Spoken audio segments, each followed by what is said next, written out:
Hola, buenas noches. Vamos a comenzar con esta breve presentación. Em, Vamos a ver el tema, la relación jurídico-tributaria de la materia contribuciones de personas morales y mi nombre es Eric Gabriel Heredia Quirós. Me presento brevemente, pues como ya les decía, mi nombre es Eric Gabriel Heredia Quirós, soy licenciado en contaduría y soy especialista en impuestos, tengo una maestría también. Actualmente me desempeño como asesor contable fiscal de manera independiente. Además, en mi historia laboral he colaborado con diversas instituciones, tanto en el sector público como en el sector privado, en el área fiscal, en el área contable, en las finanzas, presupuestos, auditoría interna. Además de contar con experiencia como docente, también he participado, he tenido el gusto de participar en varias universidades como docente, tanto en la modalidad presencial, en la ejecutiva y totalmente en la vía online. He participado en programas de licenciatura y posgrado. En varias universidades, ya son varias universidades las que he tenido la oportunidad de colaborar, como son la Universidad Mexicana, Plantel Polanco, la UTEL, la Universidad Abierta y a Distancia de México, la Universidad de la República Mexicana, la Universidad Autónoma de México en la Facultad de Derecho, entre otras.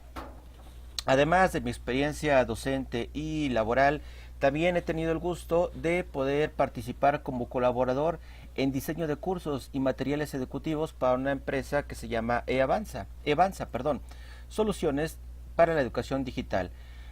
Por ejemplo, he podido diseñar algunos materiales didácticos en la materia de impuestos para personas físicas, en contabilidad de costos, análisis e interpretación de estados financieros, bases fiscales, entre otras.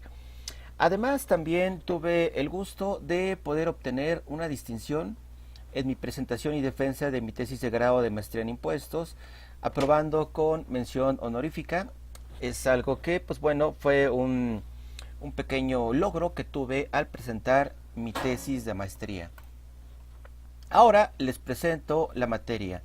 Bueno, les doy la más cordial bienvenida a esta materia que se llama Contribuciones de Personas Morales y su objetivo principal es que podamos manejar las diversas leyes fiscales a las que puede estar sujeta una persona moral para que ella pueda tener un correcto cumplimiento del cumplimiento de las diversas disposiciones fiscales con el fin de cumplir con sus obligaciones como contribuyentes, las cuales, como sabemos, son muchas obligaciones, no nada más la de entero de las contribuciones. Ahora, de este tema general, de esta materia general, tomaremos un breve subtema. Primero, nos ubicamos en la unidad 1, que es la ley del impuesto sobre la renta, en el tema 1.1, que se denomina disposiciones generales. Dentro de este tema, vamos a nosotros a tratar en esta presentación, vamos a poder identificar a los sujetos del impuesto derivados de la relación jurídico-tributaria en que se encuentra inmerso el contribuyente. Antes que nada, es bueno recordar de dónde surge la obligación de pagar contribuciones.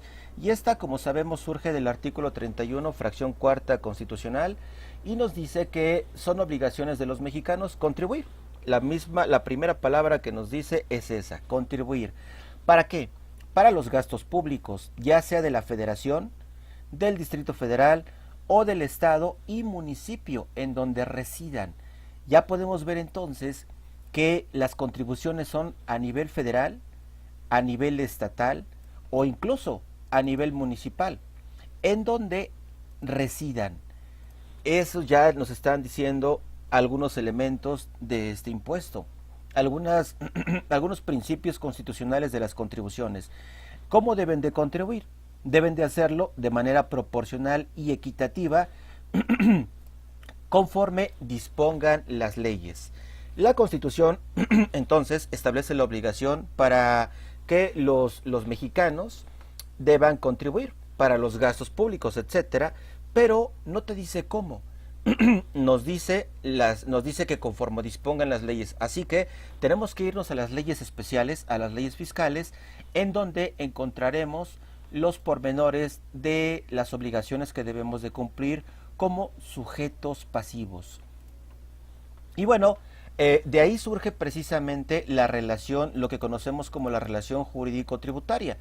precisamente de las leyes. Primero parte de la Constitución y la Constitución nos remite, nos remite a las leyes especiales fiscales. Esta relación jurídico-tributaria pues significa lo siguiente: la constituyen el conjunto de obligaciones, como ya decía, son muchas, que se deben, que se deben el sujeto pasivo y el sujeto activo. Ya vemos una relación de sujetos. Hay dos personas, una que se denomina sujeto pasivo y otra sujeto activo, y entre ellas tienen obligaciones unos con los otros, y estas obligaciones se extinguen al cesar el primero, es decir, el sujeto pasivo, en las actividades reguladas por la ley tributaria, que quiere decir que se extinguen sus obligaciones cuando las cumple. Veamos entonces de manera esquemática qué es esto de la relación tributaria. Aquí pueden ver este esquema. Nos dice que su fuente es la ley, como ya decíamos, parte del artículo 31, fracción cuarta de la Constitución. Nos indica que tiene que ser conforme a las leyes. De las leyes surgen dos personas que tienen esta relación, y entre ellas hay una obligación. Tienen que cubrir ciertas obligaciones entre ellas. Por lo tanto, tenemos un sujeto activo, que este es el Estado, y el sujeto pasivo, que en este caso es el contribuyente. ¿Quién puede ser? Pues personas físicas, personas morales. Hay distintos tipos de contribuyentes de acuerdo a las leyes fiscales. Así que tenemos esa relación: autoridad fiscal, el Estado, y sujeto pasivo, el contribuyente, los cuales, como ya decíamos, están relacionados por una obligación. Los conecta esta obligación tributaria. El sujeto pasivo como contribuyente tiene varias obligaciones tributarias. Tiene algunas que son formales, como presentar declaraciones informativas, como presentar avisos ante la autoridad fiscal, darse de alta. Por ejemplo, en cuanto a los avisos, podría decir el aumento de obligaciones, el cambio de domicilio, entre otras. Y una de las obligaciones principales, pues, es la de pago. Esto sería entregar al Estado cierta cantidad de bienes en dinero o en especie por los hechos o actos jurídicos que estén marcados en la ley y que este sujeto pasivo haya incurrido en ellos. Surge sus obligaciones. Decíamos, una de ellas la de pago. ¿A quién? Se lo debe de hacer al sujeto activo, que es el Estado. Y este Estado también tiene una obligación. Tiene la obligación de destinar esos recursos que recauda a la satisfacción del gasto público, es decir, al bienestar social. Es su único o su principal objetivo, mejor dicho, del Estado: proporcionar bienestar a la población, a sus ciudadanos, como proporcionando servicios de salud de calidad, servicios de educación, de seguridad pública, de alumbrado, de drenaje, etcétera, etcétera. Es el encargado de proporcionar esto, y para cumplirlo necesita de recursos que obtiene de nuestros sujetos pasivos, de los mismos contribuyentes. Y entrando un poco más a detalle en esta relación jurídico-tributaria, podemos ver que tenemos dos elementos que saltan a la vista: el sujeto y el objeto del impuesto. Me regreso tantito para que los repasemos. Aquí está la obligación tributaria, es el objeto del impuesto, y ya decíamos los sujetos, tanto activo como pasivo. Así que entraré un poquito más en detalle en esta parte. Y aquí los tenemos. Los sujetos, decíamos, los sujetos activos y el pasivo.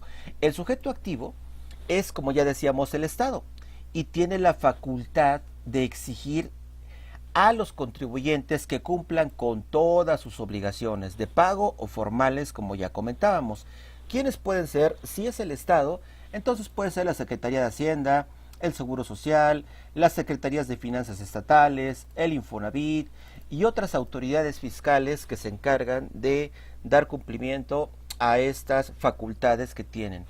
Por otro lado, tenemos en la relación jurídico-tributaria al sujeto pasivo, que ya decíamos es el contribuyente obligado a contribuir para los gastos públicos de acuerdo al 31, fracción cuarta, que veíamos hace un momento, de la Constitución, pero nos remitía a las leyes.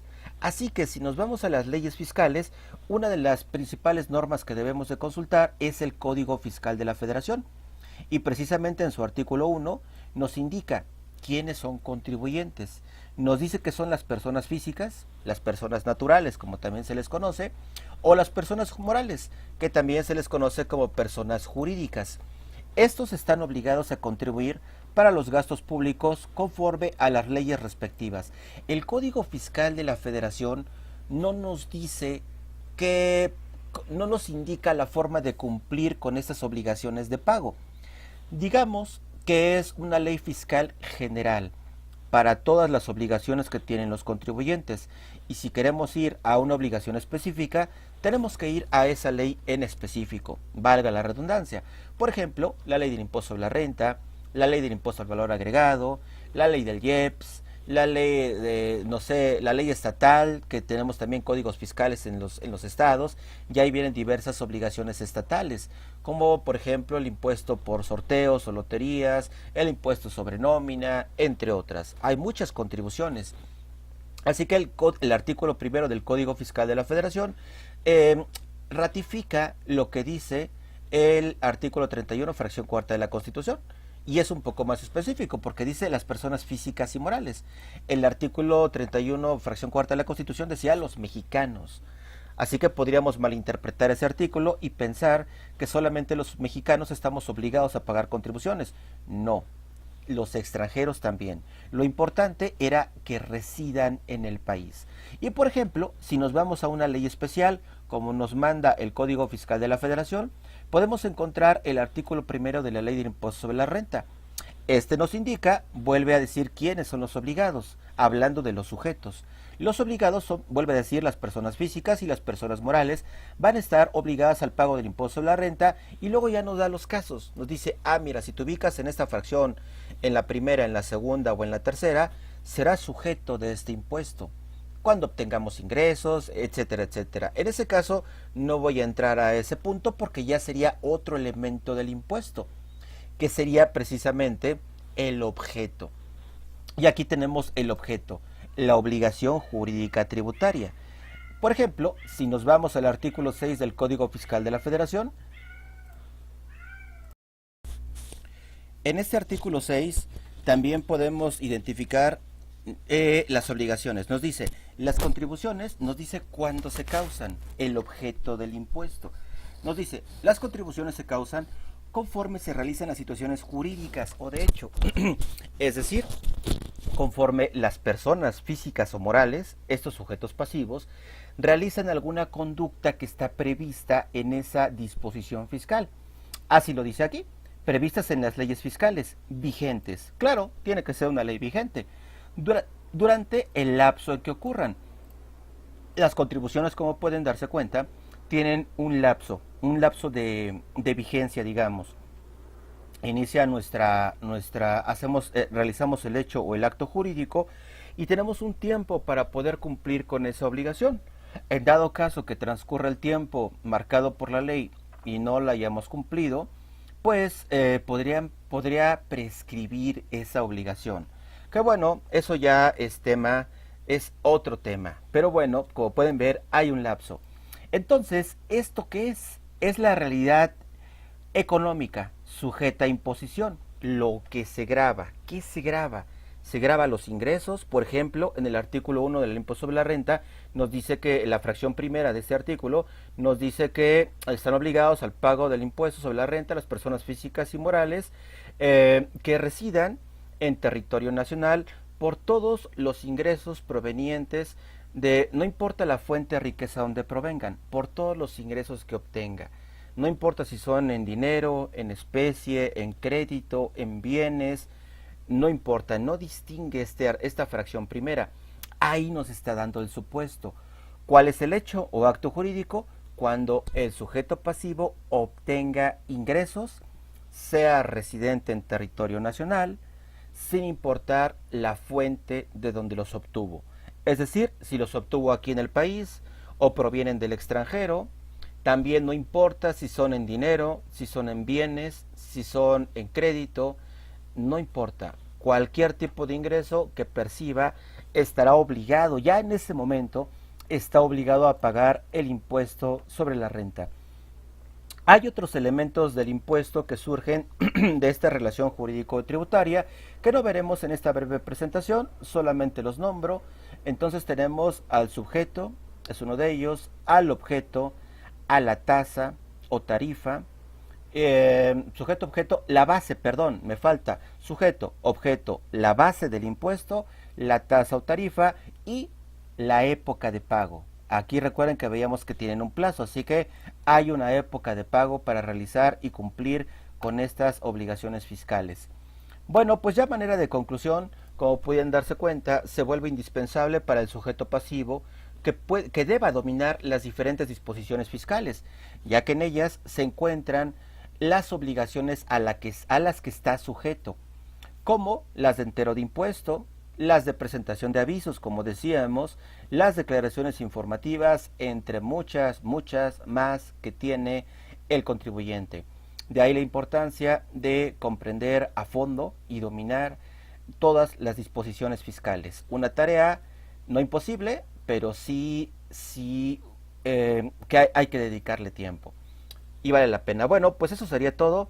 Con esto concluyo esta brevísima presentación. Espero les haya sido de utilidad estos temas revisados.